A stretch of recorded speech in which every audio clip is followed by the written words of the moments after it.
Abay, parang kahawig ko yung nagpapagupit joke lang yan. Tingnan natin kung saan mas babagay ang kanyang buhok. Dito ba sa mas mahaba, yung dati niyang buhok? Ano ba yung magiging itsura niya, o sa mas maikli? So, sundin natin kung anong gusto niya. Gamit tayo ng number 8 na clipper guard sa ibabaw nito. Dahil summer pa rin, gusto niya maikli na less maintenance, lalo na kapag nagmumotor. Hindi mo na kailangang ayusin yung buhok mo pagkatapos mong maligo. Diretso magdadrive ka na. Kaya okay na yung ganitong klase ng gupit. Tingnan natin kung saan ba siya mas pogi. Sa mahaba ba buhok o sa mas maikli. Yan. Fade natin yung gilid. Yan. Gamitan natin ng trimmer. Diretso na natin ito.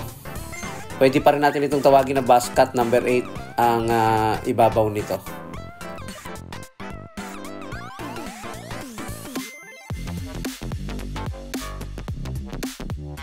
And then gamit tayo ng 1.5 na clipper guard.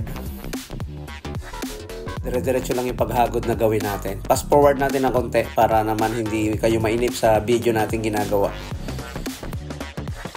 Gamit tayo ng 0.5 na clipper guard dito sa may pinakang baseline para okay na agad. Ganito lang yung mga simpleng proseso ng paggugupit ng fade.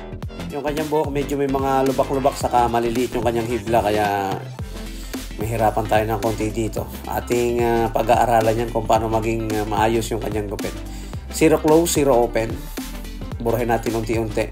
Kapag nag-o-open tayo, para yung pagtaas ng paghagod, unti-unting matanggal yung mga dark spot.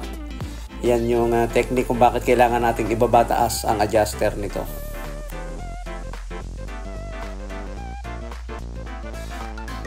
Kapag gumagamit na tayo ng clipper na wala ng clipper guard, iba yung ipag-iingat lang para maiwasan natin na hindi masyadong mapataas yung pagnipis. Alam naman natin kapag walang clipper guard, maaaring mapuwersa ito. Gamit tayo ng trimmer, pantay natin yung kanyang unahan o lagyan natin ng lineup. Kailangan sa may sentro muna para makita natin kung pantay ito. Ayun, sipatin natin mabuti. Magdepende tayo mismo sa mismong kanyang harap ng noo, doon tayo titingin para makita natin kung pantay. Kasi yung ating camera medyo nakatagilid yata ng konti yan, kaya kung yung titingnan parang mataas ng konti. Pero okay naman yan, tinignan na natin ng gusto yan bago natin nahitan kung pantay ba siya o hindi. Linisin sa pamamagitan ng pag-ahit. Ito yung mga gupit na okay at presko. Lagyan natin ng konting herbullium powder dahil yung kanyang buhok ay medyo mahaba yung pagkakasimikalbo niya. Number 8 na clipper guard, pwede pa nating lagyan ng forma yan. Ayan. Suklayin natin. Okay na.